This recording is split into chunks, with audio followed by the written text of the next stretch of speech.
उत्तर प्रदेश के कौशाम्बी में प्रतापगढ़ और कौशाम्बी को जोड़ने वाले स्वतंत्र सेनानी क्रांतिकारी दुर्गा भाभी सेतु पुल करोड़ों की लागत से हाल में ही निर्माण कराया गया था। उत्तर प्रदेश के डिप्टी सीएम माननीय केशव प्रसाद मौर्य द्वारा 2 महीने पहले उद्घाटन किया गया था, जिस पर दरारें आ गई, जिसका स्थलीय निरीक्षण करने पहुंची सिराथू विधायिका पल्लवी पटेल ने सरकार की जमकर आलोचना की। उनका कहना था कि जिस तरह से उन्हें जानकारी मिली कि इस सेतु को छेनी हथौड़ी के माध्यम से क्षतिग्रस्त किया गया है, ऐसे में सरकार की जिम्मेदारी बनती है कि ऐसे आतंकवादी किस्म के लोगों को पकड़कर उचित दंड देना चाहिए। केंद्र सरकार इसमें पूरी तरह से विफल नजर आ रही है। मौजूदा सरकार लॉ एंड ऑर्डर को मेंटेन नहीं कर पा रही। वीरांगना दुर्गा भाभी के नाम से बनी इस धरोहर को सुरक्षित न रख पाना सरकार की अक्षमता को दर्शाता है।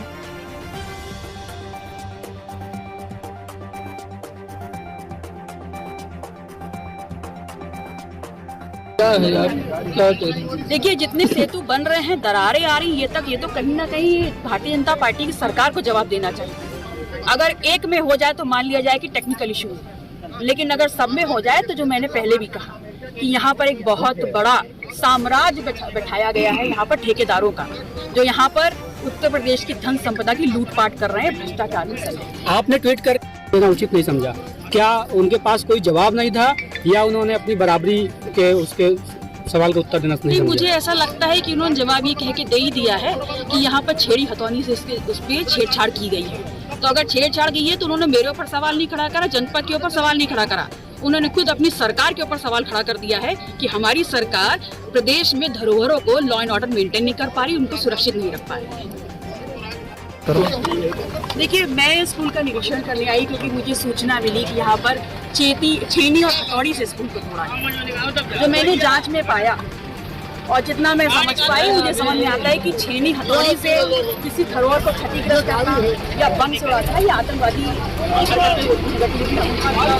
तो अगर प्रदेश का उप मुख्यमंत्री खुद ही कह रहा है कि हम प्रदेश की जो धरोहर है उसको नहीं सहेज पा रहे हैं, लॉ एंड ऑर्डर नहीं मेंटेन कर पा रहे हैं, तो माननीय मुख्यमंत्री ने इस्तीफा दिया, नैतिक जिम्मेदारी देते।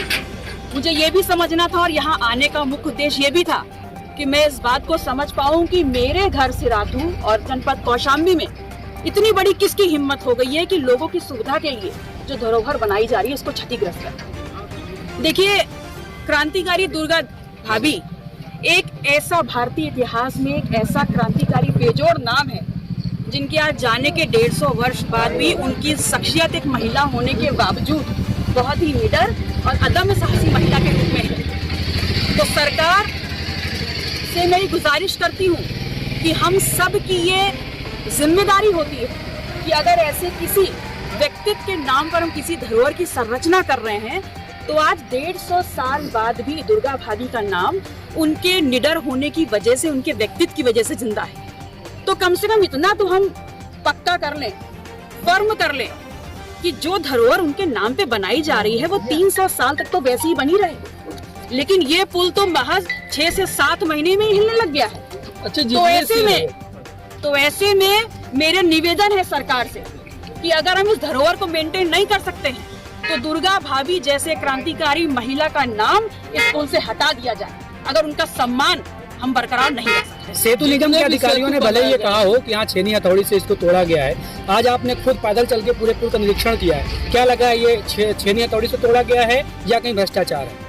मुझे ऐसा लगता है कि अगर छेनी हथौड़ी से तोड़ा गया है, बम से उड़ाया गया तो आतंकवादी गतिविधियां हैं। आतंकवादी की आप उसको सर्च करिए और उसको दंड दीजिए। लेकिन अगर मैंने जो पाया तो यहाँ पर कौशाम्बी में ये जो भ्रष्टाचार है, पैसे की लूट घसोट है, इसकी जो जड़ें हैं बहुत नीचे तक दफनी हुई है। उनको उखाड़ फेंकना है और माननीय मुख्यमंत्री जी को आगे आकर इस प्रकरण को गंभीरता से लेते हुए निष्पक्ष जांच करते हुए, चाहे कोई भी इसमें संलिप्त हो, उसके खिलाफ सख्त से सख्त